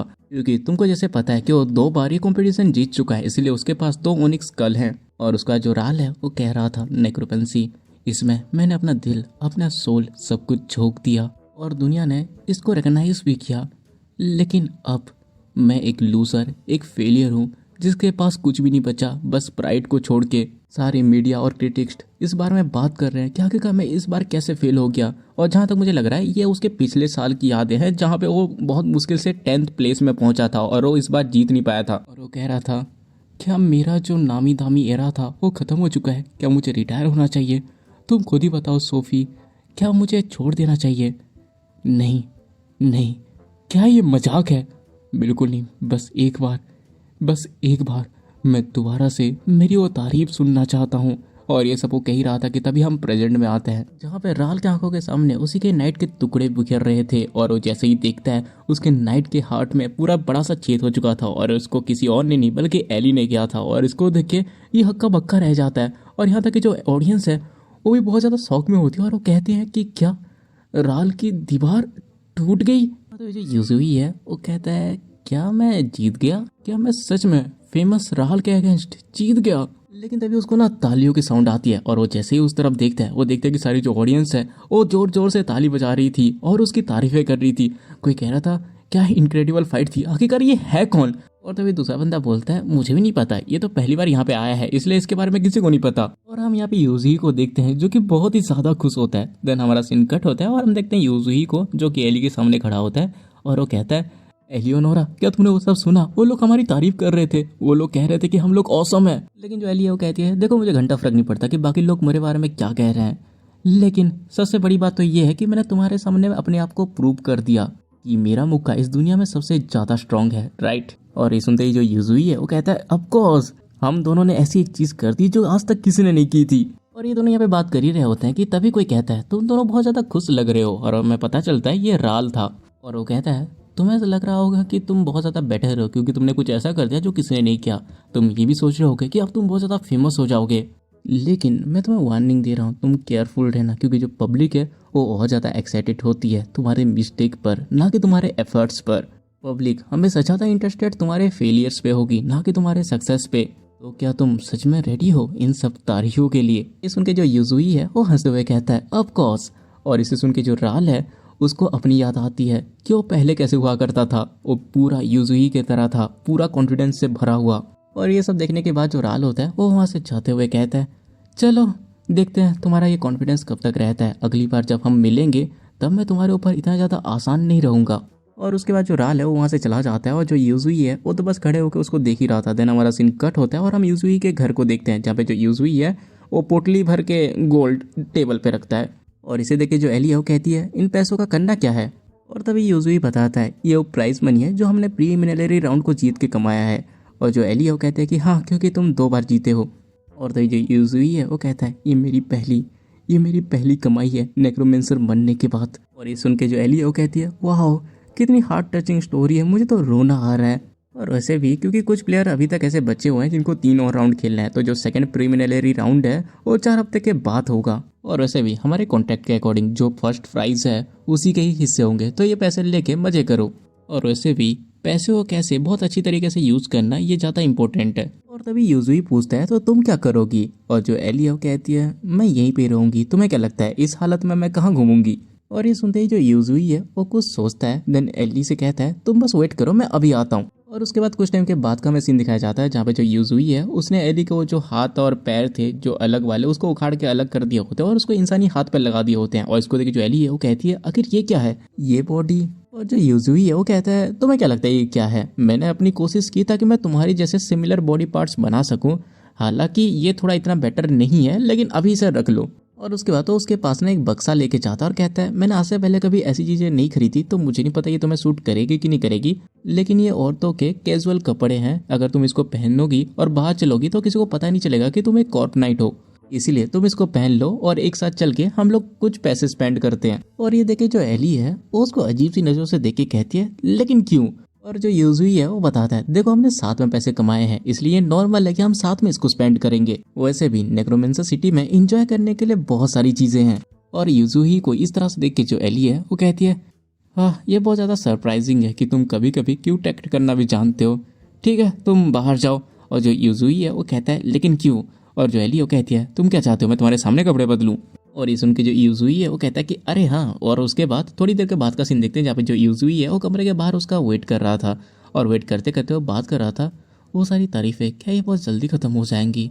हाँ बस मैं अगर जीतता रहा तो मुझे पूरी दुनिया से और तारीफें मिलेंगी और जब वो टाइम आएगा तब मैं फाइनली। और इतना वो कह ही रहा था कि तभी उसको दरवाजा खुलने की आवाज़ आती है। और उसके बाद तो एलियोनोरा की तरफ देख के कहता है तुम्हें बहुत ज़्यादा टाइम लग गया एलियो। और इतना वो कह ही रहा होता है कि तभी वो रुक जाता है। और तो जो एली है वो कहती है जरा देखो ये बहुत ज़्यादा ओल्ड स्टाइल है तो चलो बताओ कि सिटी में आखिरकार मजे करने वाली कौन सी चीज़ें हैं। लेकिन जो यूजुई होता है ना वो तो बस उसे देखता ही रहता है। देन वो ब्लश करके अपने मुंह को साइड कर लेता है। और इसको देख के जो एली है वो कहती है कम ऑन यार आखिरकार ये अजीब सी शर्म किस बात की। अब तुम मुझे ये मत बोलना कि तुम मुझे देख के कुछ अजीब सा सोच रहे हो। और तो जो यूजुई है वो कहता है मैं सच बता रहा हूँ तुम बहुत ही ज़्यादा ब्यूटीफुल लग रही हो। अगर एक मैन की नज़र से मैं बताऊँ तो नॉर्मली तुम सुंदर हो ये नॉर्मल बात है। और उसके अलावा तुमको इस नॉर्मल कैजुअल कपड़ों में देख के बहुत ही ज़्यादा डिफरेंट वाइब आ रहा है जिससे तुम और भी ज़्यादा चार्मिंग दिख रही हो। और ये सुन के जो एली है उसको तो कुछ समझ नहीं आ रहा होता कि वो कहे क्या। और उसका तो गुस्से से चिल्लाते हुए कह रही है साले पागल आखिरकार ये तुम क्या कह रहे हो। अचानक से तुम कन्फेस कर रहे हो क्या तुम भूल चुके हो कि आखिरकार हम दोनों का रिलेशनशिप क्या है। लेकिन जो यूजुई होता है वो कहता है कि क्या कन्फेशन नहीं मेरा तुम्हें डेट करने का कोई इंटेंशन नहीं है। मैं बस तुमको बता रहा हूँ जो बायोलॉजिकल पॉइंट है मैं वही बता रहा हूँ कि तुम खूबसूरत हो तो हो। और इसकी बातों को सुनकर जो एली है वो उसे सीधा पूछती है तुम्हारे कोई दोस्त नहीं है ना। और जो अपना यूजुई है वो कहता है ऑफ कोर्स हर कोई मुझे इग्नोर मारता है क्योंकि उनको लगता है मैं कचरा हूँ और मेरे दोस्त तो बस कॉकरोच और कीड़े मकोड़े हैं। और ये सुन के जो एली होती है वो कहती है वाह सही है। और उसका थोड़ा सीन कट होता है और हम देखते हैं उन्होंने एक रेस्टोरेंट पे होते हैं जहाँ पे जो यूजुई होता है वो यहाँ की सजावट को देख के बहुत ज़्यादा खुश होता है और कहता है वाह। और जो एली है वो कहती है तुम मुझे यहाँ पे लेके आए हो लेकिन ऐसा क्यों लग रहा है कि यहाँ पे मेरे से ज़्यादा तुम इंजॉय कर रहे हो। और जो यूजुई है वो कहता है मैं यहाँ पे पहले कभी नहीं आया क्योंकि नॉर्मली मेरे पास कभी पैसे नहीं होते थे। और तुम्हें पता है ये नेक्रोमेंसर सिटी में फेमस रेस्टोरेंट में से एक है। और ऊपर ये जो तुम स्कल का झूमर देख रही हो ये सारे फेंके हुए इंग्रेडिएंट्स से बनाए गए हैं। और ये सुन के जो एली है वो कहती है कि अच्छा इंग्रेडिएंट मतलब ये सारे स्कल्स असली हैं। सच में ये बहुत ज़्यादा इंसेन है। और ये लोग ये सब बात कर ही रहे होते हैं कि तभी वहाँ पे वेटर उनका ऑर्डर लाता है जहाँ पे उनके कटोरे पे कीड़े थे। और ये उस रेस्टोरेंट की स्पेशल डिश थी जिसका नाम था टोंग्यू ऑफ द डेड। और इसे देख के जो एली होती है ना वो पूरी कंफ्यूज हो जाती है और देखती है कि वो चीज़ हिल रही है। और वो यूजुई से पूछती है क्या ये सारी चीज़ें जिंदा है। लेकिन जो यूजुई है वो कहता है कि नहीं बिल्कुल भी नहीं ये तो बस एक पास्ता है जिसको एक यूनिक इंग्रेडिएंट से बनाया गया है जिसको कहते हैं भूतिया आलू आई मीन घोस्ट पोटैटो। ये बस ऐसे सॉइल में उगते हैं जहाँ पे बहुत ज़्यादा लोग मरे हुए होते हैं। और ये बहुत ज़्यादा रेयर काइंड का आलू है जिसके पास एक्सट्रीम रिजेनरेटिव प्रॉपर्टीज होती हैं। उस आलू को बहुत सारी चीज़ों में मिलाया जाता है जैसे बहुत सारे स्पाइसेस मैजिकल इंग्रेडिएंट और ऐसी बहुत सारी चीज़ें। और इतनी सारी चीज़ों का यूज़ करने की वजह से ये ऐसा लगता है जैसे कि ये जिंदा है। और ये सुन के जो एली है वो कहती है तुम्हें तो इन सब के बारे में बहुत कुछ पता है। और जो यूजुई है वो कहता है कि हाँ ये इन सिटी के टॉप खानों में से एक है और वैसे तुम अभी भी खाने को टेस्ट कर सकते हो राइट। उन लोगों ने कहा कि जब तक ये हिल रहा है तब तक इसका टेस्ट बहुत अच्छा रहता है। और ये सुनते ही जो एली है वो बहुत ही डरते हुए घबराते हुए उस चीज़ को खाती है और जैसे ही उसको चबाती है उसको ये बहुत ज़्यादा पसंद आता है। और वो हंसते हुए कहती है ये तो सच में बहुत ज़्यादा बढ़िया है मैंने आज से पहले ऐसा कुछ बिल्कुल भी नहीं खाया था सच में ये बहुत ज़्यादा बढ़िया है। और वो उसके तारीफ़ें करने लगती है। लेकिन वो यूजुई को देखती है जो कि उसकी बातों को सुन ही नहीं रहा होता बल्कि जानवरों की तरह उसको खा रहा होता है। और वो कह रहा था होली सीट ये सच में बहुत ही ज़्यादा अच्छा है क्या वो कुत्तों की तरह खा रही थी। और इसको देखे जो एली है वो भी एक पल के लिए घबरा जाती है कि सर मैं इंसान के साथ आई हूँ या जानवर के साथ। और उसके बाद वापस से वो लोग रास्ते में घूम रहे होते हैं जहाँ पे उनको वहीं का भूतिया कॉटन कैंडी भी दिखता है जो कि बहुत ज़्यादा अजीब लग रहा था। देन उसके बाद ना वो एक बड़े से स्टैचू को देखते हैं और इसको देखे जो एली है वो कहती है आखिर ये औरत कौन है जो बहुत ज़्यादा चमक रही है। और यूजुई बताता है कि ये पिछले साल की चैंपियन है कैरिन क्रो। वो अभी 19 साल की है और इस पूरे हिस्ट्री में सबसे ज़्यादा यंगेस्ट विनर है। लोग हमेशा जो भी विनर होता है उसका एक बड़ा सा स्टेटस दिखाते हैं और हमेशा सेंट्रल प्लाजा पे डिस्प्ले करते हैं ताकि इस सिटी में जो भी आए वो इस स्टैचू को देख के इसे महसूस करे। तुम ही बताओ क्या तुम्हें ये इनक्रेडिबल नहीं लग रहा इस तरह से बीच सिटी में तुम्हारा स्टैचू हो लोग तुम्हें देख रहे हैं लेकिन तभी जो एली है वो कहती है नहीं, मुझे इससे घंटा फर्क नहीं पड़ता। तो मुझे ये बताओ कि अगर ये लड़की इस तरह से उंगली को करके क्यों खड़ी है, क्या इससे उसको लग रहा है कि वो कूल दिखेगी? ये कितना ज्यादा बच्चों वाली हरकत है नहीं? लेकिन जो यूजुई है वो कहता है कि नहीं, ये कूल दिखने के लिए नहीं है। ये जो पोज है इसका एक्चुअल में एक ऑफिशियल नेम है, इसको कहा जाता है सिंगुलर फोकस टेंस। और उसके बाद तो एली का एक हाथ उठाते हुए कहता है देखो, जितने भी नॉर्मल मूवमेंट होता है ना, उनको कंट्रोल करने के लिए ज्यादा कुछ करने की जरूरत नहीं है, लेकिन जब बात आती है कॉम्प्लेक्स मूवमेंट की, तो मसल को मूव करने में सबसे इफेक्टिव तरीका होता है कि तुम एक सिंगल फॉर्म बनाओ और उस पर अपने पूरा फोकस करो। जैसे कि मैं उस नाइट को कंट्रोल कर रहा हूँ, मैं सिर्फ दोनों उंगलियों पर अपना ध्यान रख रहा हूँ। और ये स्टैंस लेने का मतलब ये है कि तुम लड़ाई के लिए तैयार हो और खुद से एक बड़ा फैसला कर रहे हो। और ये सब करने के टाइम पे तुम्हें बहुत ज्यादा चौकन्ना रहना होता है। और ये सुनते ही जो एली है वो कहती है आई गेस इसका भी कोई रीजन होगा, लेकिन फिर भी स्टिल ये बहुत ज्यादा ओल्ड फैशन है।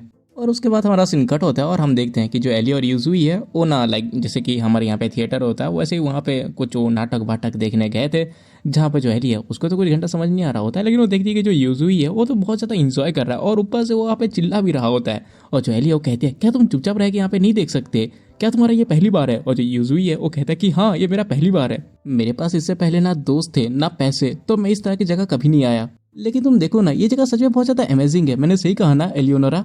लेकिन जो एली है ना वो तो बस यूजुई को ही देख रही थी कि आखिरकार वो किस तरह से एंजॉय कर रहा है, उसके फेस में अलग ही चमक है। लेकिन जैसे उसको रियलाइज होता है कि वो उसको कुछ ज़्यादा ही घुर रही है, तो अपने मुंह को साइड कर लेती है। और उसके बाद वो दोनों जाते हैं आइसक्रीम की दुकान पे, जहाँ पे वो आइसक्रीम से ज़्यादा किसी चुड़ैल का घोंसला लग रहा था, लेकिन वो बंदा उनको आइसक्रीम भी दे देता है जो देखने में बहुत ज़्यादा अजीब लग रहा था। उसके बाद वो इसी तरह के बहुत सारे वो डिफरेंट जगह पे जाते हैं, इंजॉय करते हैं। देन उसके बाद हम देखते हैं कि एंड पे वो एक जगह पे आके खड़े होते हैं और तभी जो यूजुई है वो एली से कहता है तो एलियोनोरा कैसा लगा? अभी भी स्टिल बहुत सारी ऐसी जगह है जहाँ पे हम गए नहीं। और जो एलियोनोरा होते हैं वो कहते हैं कि हाँ, हम 2 हफ्ते से घूम रहे हैं, लेकिन अभी भी इस जगह पे बहुत सारी ऐसी चीज़ें हैं जहाँ पे हम नहीं गए। सच में नेक्रोमेंसर सिटी बहुत ज़्यादा बड़ी है। मुझे पहले लग रहा था कि ये बस एक सिटी है जहाँ पे नेक्रोमेंसर्स रहते हैं, लेकिन ये सिटी अपने आप में ही अलग कल्चर और अलग ज़िंदगी के रास्ते दिखाती है। और रही बात तुम्हारी, तो मैंने जितना ज़्यादा सोचा था तुम मुझसे ज़्यादा इंटरेस्टिंग हो। लेकिन जो यूजुई है वो कुछ समझ नहीं पाता। और तभी जो एली है वो उसको कहती है मैंने आज से पहले तुम्हारे जैसे अपने इमोशंस को लेके इतने ज़्यादा ऑनेस्ट पर्सन नहीं देखा। तुम बहुत ज़्यादा फनी हो बिकॉज तुम बहुत ज़्यादा प्योर काइंड और उसके साथ साथ इडियट भी हो। और ये सारी चीज़ें जो यूजुई है वो घंटा समझ नहीं पा रहा होता कि ये तारीफ कर रही है या बेइज्जती। और उसके बाद जो यूजुई है वो भी एली से कहता तुम भी बहुत ज़्यादा अनयूजुअल हो खुद से। तुमने कहा तुम एक मशीनरी थी, लेकिन तुमको देख के ऐसा लग रहा है कि तुम बहुत ज़्यादा साफ हो। इसीलिए क्या तुम बाय एनी चांस और इतना कह ही रहा होता है कि तभी कोई कहती है एलियोनोरा। और ये सुनते ही जो यूजुई है वो थोड़ा शौक हो जाता है और वो पीछे पलट ही रहा होता है कि तभी वो जो पर्सन है वो कहती है तुम एलियोनोरा हो राइट? तुम तो डेफिनेटली उस टाइम पे मर गई थी, तो आखिरकार तुम जिंदा कैसे हो? और हम देखते हैं जो यूजुई है वो देखता है कोई लड़की वहाँ पे आई थी। अब इस लड़की की आइडेंटिटी क्या है वो तो मुझे भी नहीं पता, क्योंकि ये वीडियो यहीं पे ही खत्म हो जाती है। और हाँ, इसके आगे के चैप्टर्स अभी तक नहीं आए हैं, तो जैसे ही आएंगे मैं उसको एक्सप्लेन कर दूंगा। और हाँ, एक और चीज़ मुझे कहनी थी, देखो मुझे ना एडिटर और स्क्रिप्ट राइटर दोनों की ही ज़रूरत है। तो किसी को अगर एडिटिंग और स्क्रिप्ट राइटिंग आती है तो तुम लोग मुझे इंस्टाग्राम पे डीएम कर सकते हो, लिंक तुमको डिस्क्रिप्शन में मिल जाएगी। और हाँ, अगर तुमको एडिटिंग और स्क्रिप्ट राइटिंग नहीं आती और तुम सीखना चाहते हो तो तब भी तुम मुझे डीएम करना, मैं तुमको सिखा दूंगा। ओके, तो चलो ज़्यादा बकवास नहीं करते। अगर तुमको वीडियो पसंद आई है तो तुम्हें पता है क्या करना है, लाइक मारो, सब्सक्राइब मारो, प्यार से कमेंट कर दो और जितना हो सके उतना वीडियो को शेयर करो। तो मिलता है अगली वीडियो में, तब तक के लिए बाय।